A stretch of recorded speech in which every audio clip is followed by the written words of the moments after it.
आज हम लोग द हिंदू 6 अगस्त का इस आर्टिकल को देखेंगे।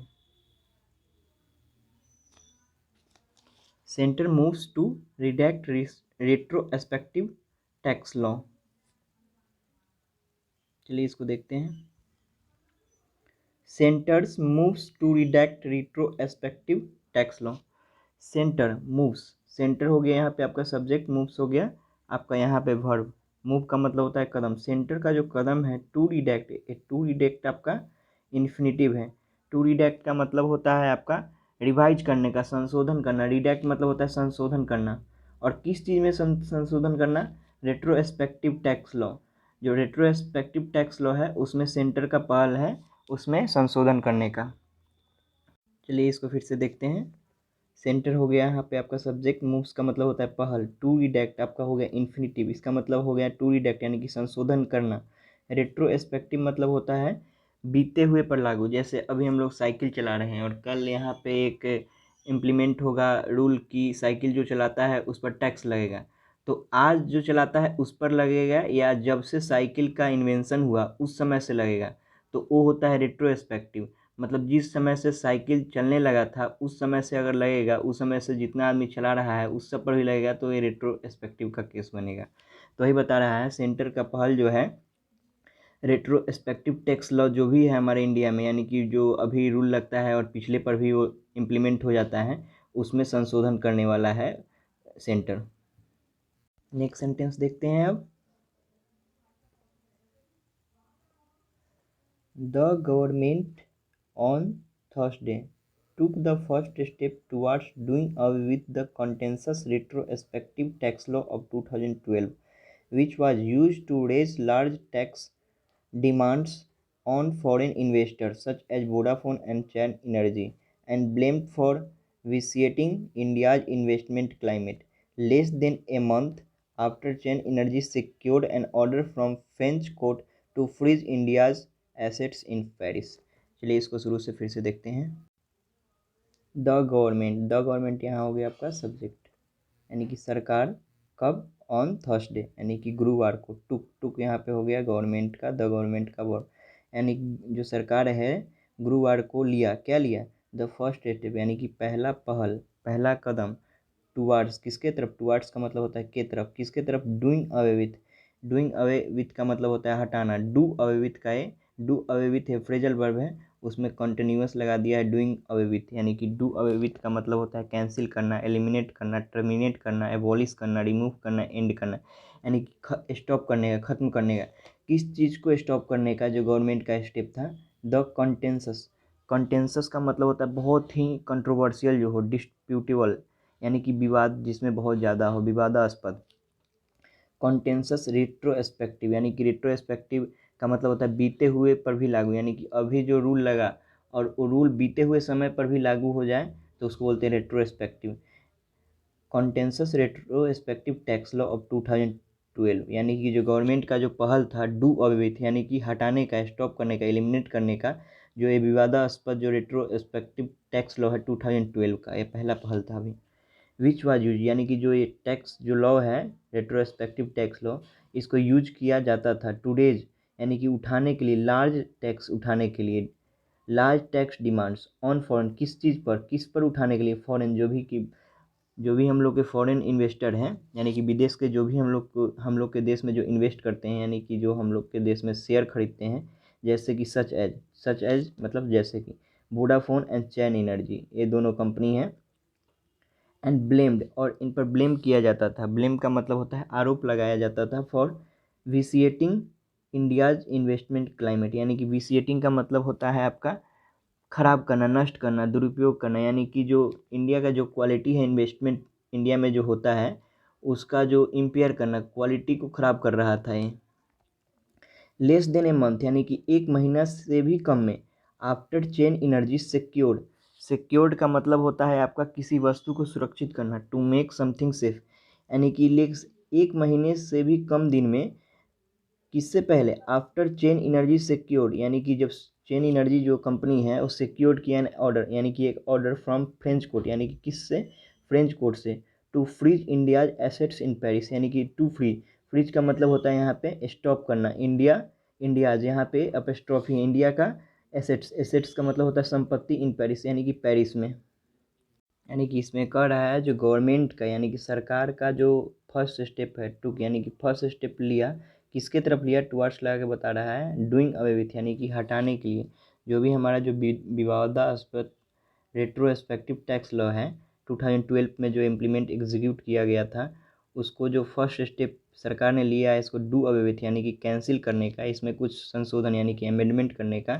जो जो रेट्रोस्पेक्टिव टैक्स लॉ जो था विच वाज यूज, यानी कि वो यूज किया जाता था क्यों, टूडेज यानी कि उठाने के लिए लार्ज टैक्स डिमांड्स, और किस पर, फॉरेन यानी कि जो भी विदेशी इन्वेस्टर हैं जो भारत में निवेश करते हैं उन पर, सच है जैसे वोडाफोन और चेन इनर्जी।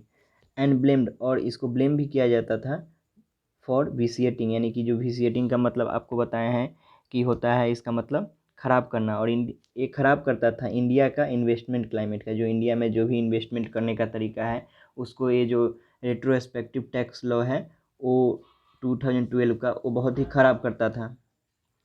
जैसे कोई कंपनी अगर इंडिया में आता है तो उसको डर रहता था कि अभी जो हम अगर कंपनी अगर यहाँ पे अगर एस्टेब्लिश करेंगे उसके बाद अगर फिर से कोई अगर नया लॉ लाता है और फिर से शुरू से ही लग जाएगा या फिर बाद में लगेगा, उन लोग को डाउट रहता था। इसलिए हमारे जो गवर्नमेंट का जो ये इनिशिएटिव है इसको हटाने का या इसमें अमेंडमेंट करने का वो बहुत अच्छा है, वही इसमें बता रहे हैं।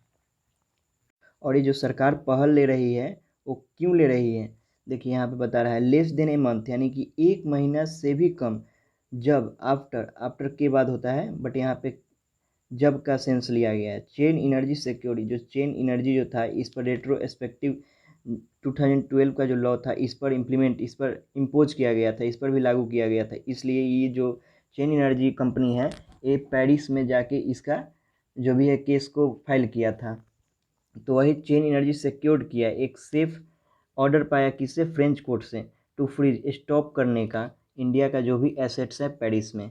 इसके बाद जो भी हमारे इंडिया में है गवर्नमेंट वो इसमें कुछ अमेंडमेंट करने का सोच रहे हैं, वही फर्स्ट स्टेप है do away with retrospective tax law में, जिसमें क्या होता था, जिसमें टैक्स को उठाया जाता था जो भी फॉरेन इन्वेस्टर है, और इससे क्या होता था, ये हमारे इंडिया का जो भी इन्वेस्टमेंट क्लाइमेट है जिसमें निवेश किया जाता है उसको विसिएट करता था, यानी कि उसको बेकार करता था, क्वालिटी को ख़राब करता था। नेक्स्ट सेंटेंस अब देखते हैं जिसका बिगिनिंग आपका यहाँ से है union finance and corporate affairs से, और इसका एंडिंग आपका यहाँ पे है, यहाँ पे टैक्सेशन के पास। चलिए इसको हम लोग शुरू से देखते हैं। रेट्रोस्पेक्टिव टैक्स क्लॉज, यानी कि रेट्रोस्पेक्टिव टैक्स क्लॉज जो भी आया है उसमें क्या कहता है वही अब बताएगा इस सेंटेंस में। Union finance and corporate affairs minister Nirmala Sitharaman introduced the taxation laws amendment bill in the Lok Sabha on Thursday to nullify the relevant retrospective tax clauses that were introduced in 2012 to bring past indirect transfer of Indian assets under the ambit of taxation। चलिए इसका मतलब हम लोग जानते हैं। देखिए जो union finance and corporate affairs minister हैं निर्मला सीतारमन, इन्होंने इंट्रोड्यूस किया, यानी कि इंट्रोड्यूस करने का मतलब वो लाई, शुरू की, फर्स्ट टाइम में जो किया जाता है प्रपोज किया, यानी कि इंट्रोड्यूस किया किस चीज़ को, टैक्सेशन लॉ को, अमेंडमेंट जो होने वाला है उसको लाई, और कहाँ लाई, तो इन द लोकसभा, लोकसभा में लाई। जो union finance and corporate affairs minister Nirmala Sitharaman है, ये सब्जेक्ट हो गया पूरा आपका, और इंट्रोड्यूस हो गया आपका वर्ब, और जो लाई वो लोकसभा में लाई, और कब लाई, ऑन थर्सडे यानी कि गुरुवार को, और किस लिए लाई, टू नलीफाई, यानी कि नलीफाई का मतलब होता है रद्द करने के लिए, इनवैलिडेट यानी कि जो भी लॉ है उसको इलीगल प्रोक्लेम करने के लिए, घोषित करने के लिए। The relevant retrospective tax clauses that were introduce, यानी कि जो भी जो रेट्रोस्पेक्टिव टैक्स जो भी था पहले का ये 2012 में इंट्रोड्यूस किया गया था, लाया गया था। टू ब्रिंग यानी कि किस लिए लाया गया था, टू ब्रिंग किस चीज़ को लाने के लिए, past indirect transfer of Indian, यानी कि पास्ट में जो भी इनडायरेक्ट ट्रांसफ़र किया गया था ऑफ इंडियन एसेट्स,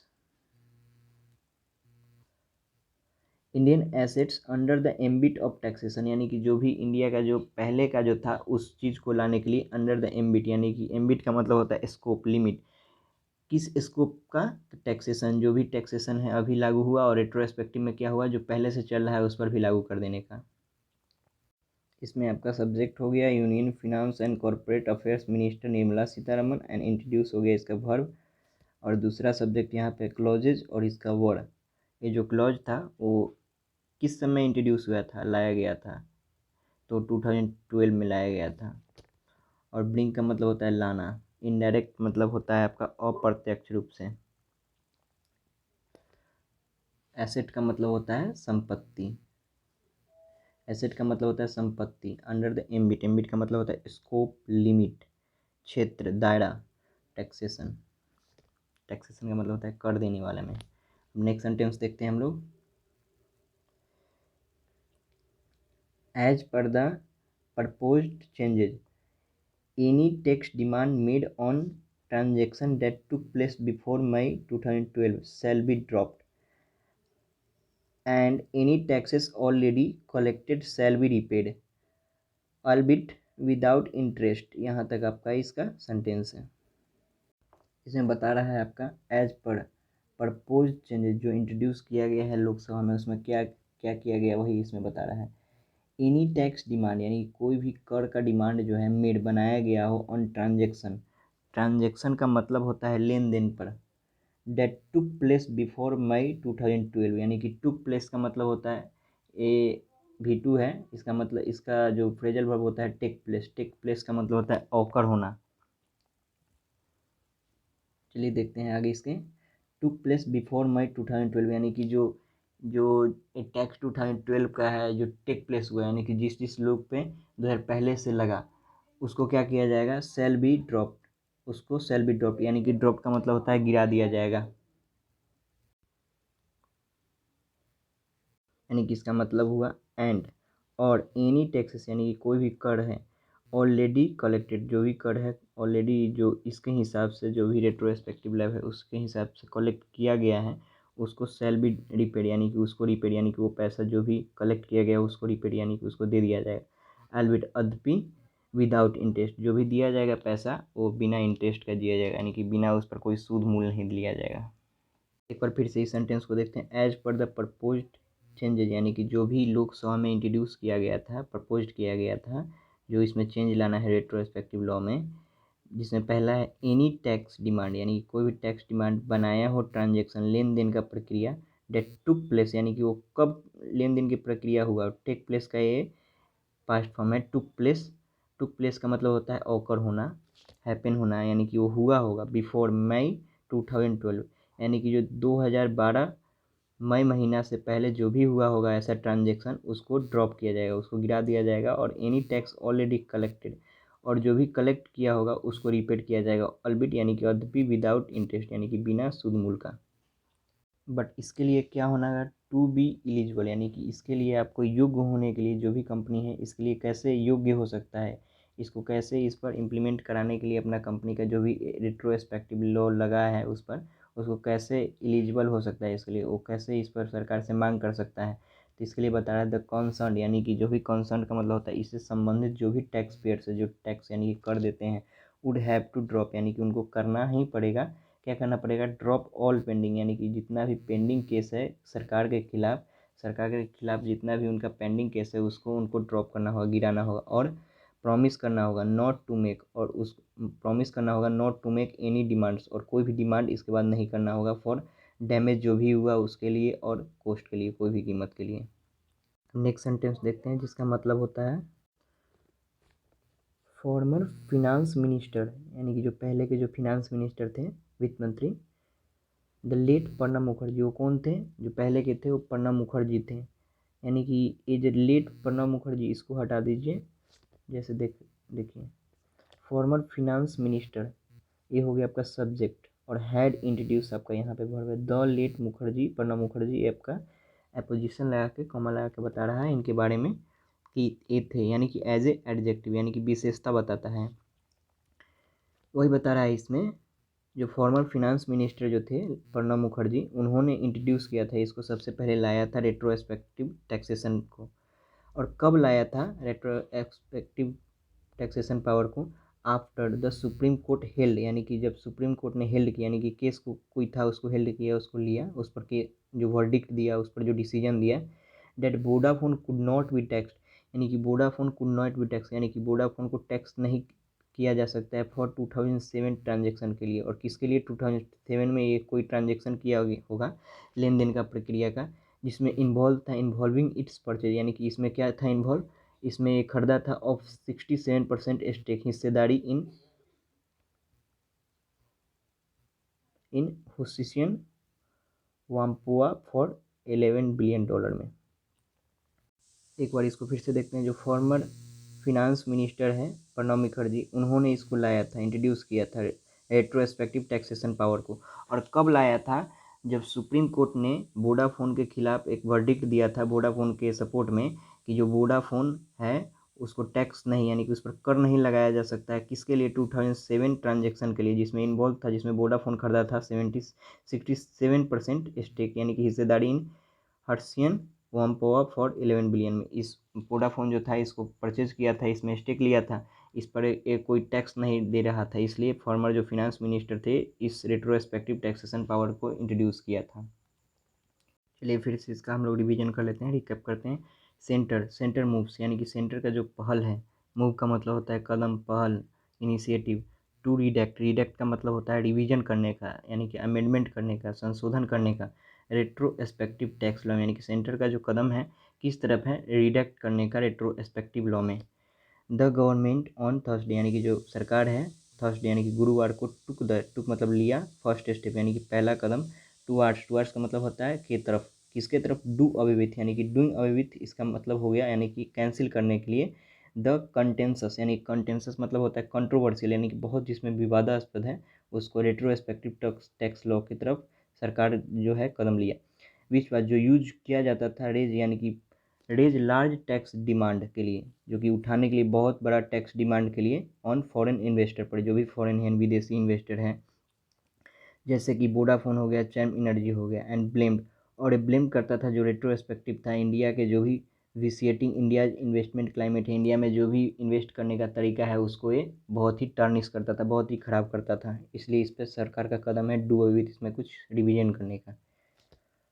और उसके बाद देखते हैं लेस देन ए मंथ, यानी कि एक मंथ से भी कम में, आफ्टर चेन एनर्जी सिक्योर्ड का मतलब होता है यानी कि लिया, यानी कि सेव किया, क्या सेव किया, एन ऑर्डर एक ऑर्डर फ्रॉम फ्रेंच कोर्ट, यानी कि ऑर्डर जो आया उस वो जो ऑर्डर था वो फ्रेंच कोर्ट से आया कि फ्रीज, यानी कि स्टॉप कर दो इंडिया का जो भी एसेट है, संपत्ति है पेरिस में। अभी देखते हैं union finance minister and corporate, जो भी मिनिस्टर सीतारमन, उन्होंने इंट्रोड्यूस किया ये टैक्सेशन लॉ को, यानी कि जो भी इसमें रिवाइज करना है इसको इंट्रोड्यूस किया, कहाँ किया, लोकसभा में किया, यानी कि पार्लियामेंट में किया। और ये जो इंट्रोड्यूस किया है वो कब किया, ऑन थर्सडे यानी कि गुरुवार को किया। और किस लिए किया, टू नलीफाई, यानी कि स्टॉप करने के लिए। नलीफाई का मतलब होता है स्टॉप करना, इनवैलिडेट करना, रद्द करना, इसका मतलब हो गया टू नलीफाई। टू नलीफाई का मतलब होता है रद्द करने के लिए। जो भी अभी जो रेलिवेंट रेट्रोस्पेक्टिव टैक्स क्लॉज है उसके लिए, डेट वर इंट्रोड्यूस, यानी कि उसको इंट्रोड्यूस यानी कि लाया गया था सबसे पहले 2012 में, to bring past indirect tax के लिए। अब यहाँ से देखते हैं, एसेट का मतलब हो गया संपत्ति, अंडर द एम्बिट, अंडर किसके एम्बिट, किसके दायरे में, तो टैक्सेशन के दायरे में, उसको इनडायरेक्ट टैक्स को लाने के लिए इंडिया का। As per the propose changes, यानी कि जैसा कि इंट्रोड्यूस किया लोकसभा में, जो निर्मला सीतारमन ने जो प्रपोज किया उसमें क्या क्या था, एनी टैक्स डिमांड, यानी कि कोई भी टैक्स डिमांड मेड बनाया गया हो, ऑन ट्रांजेक्शन, जो भी ट्रांजेक्शन का मतलब होता है लेन देन, डेट टुक प्लेस, यानी कि जो घटित हुआ हो, जो हैपेंड हुआ हो, जो ऑकर हुआ हो बिफोर मई 2012 से पहले, उसको ड्रॉप किया जाएगा। और एनी टैक्स ऑलरेडी कलेक्ट, और जो भी कलेक्ट किया जा चुका है उसको रिपेड, यानी कि उसको दे दिया जाएगा, अलविट अद्यपि बिना कोई सूद मूल का। और इसके लिए कौन कौन एलिजिबल हो सकता है, इसके लिए कौन कौन सा योग्य हो सकता है, द कंसर्न टैक्स, यानी कि कंसर्न का मतलब होता है जो भी इसमें जो भी कंपनियां हैं जो अभी इस चीज़ को झेल रहे हैं कि उन पर टैक्स लगाया जा चुका है, और इसके लिए एलिजिबल होने के लिए क्या करना होगा उनको, the concern tax payers would have to drop all pending case, जितना भी केस है गवर्नमेंट के खिलाफ उसको उनको ड्रॉप करना होगा, और प्रॉमिस करना होगा नॉट टू मेक, यानी कोई भी चीज़ नहीं बनाएंगे, कोई भी डिमांड्स नहीं करेंगे किसके लिए, जो भी डैमेज हुआ और कॉस्ट के लिए। अब देखते हैं नेक्स्ट। फॉर्मर फिनांस मिनिस्टर, जो पहले के थे फिनांस मिनिस्टर जब ये लाए थे, इंट्रोड्यूस किया था इन्होंने, former finance minister the late Pranab Mukherjee had introduce. इसको कौन फिनांस मिनिस्टर इंट्रोड्यूस किया था, तो ये प्रणब मुखर्जी लाए थे इसको। रेट्रोस्पेक्टिव टैक्सेशन पावर, और कब लाए थे, जब सुप्रीम कोर्ट ने वोडाफोन के लिए डिसीजन दिया था कि Vodafone could not be tax, इसको नहीं टैक्स किया जा सकता है फॉर किसके लिए, 2007 ट्रांजेक्शन के लिए, यानी कि 2007 में जो लेन देन का हुआ था उस पर नहीं ट्रांजेक्शन किया जा सकता है। जिसमें इन्वॉल्व था, क्या इन्वॉल्व था उसमें शामिल करते हुए इट्स परचेज, यानी कि ये जो खरीदारी किया था 67% का स्टेक, यानी कि स्टेक का मतलब हो गया आपका 67% का जो भी इसमें दाव लगाया था, शेयर खरीदा था, उसके लिए इसको नहीं किया जा सकता है। वोडाफोन को नॉट बी टैक्स, इसको नहीं टैक्स किया जा सकता है, ये सुप्रीम कोर्ट बोला था। उसके बाद जो फॉर्मर फिनांस मिनिस्टर है प्रणब मुखर्जी, इसको इंट्रोड्यूस किया था 2012 में रेट्रोस्पेक्टिव, यानी कि जो पहले जो हिस्सेदारी खरीदा है उस पर टैक्स लगाने के लिए। और ये जो 67% स्टेक यानी कि शेयर खरीदे थे, वो किस कंपनी में खरीदे थे वोडाफोन वाले, तो हसन होमपोआ फॉर $11 बिलियन में। इसी के लिए रेट्रोस्पेक्टिव लॉ को इन्होंने इम्प्लीमेंट किया था हमारे प्रणब मुखर्जी। यहीं पे आर्टिकल का एंडिंग होता है और हम लोग इसको रैंप अप करते हैं। Thank you for watching.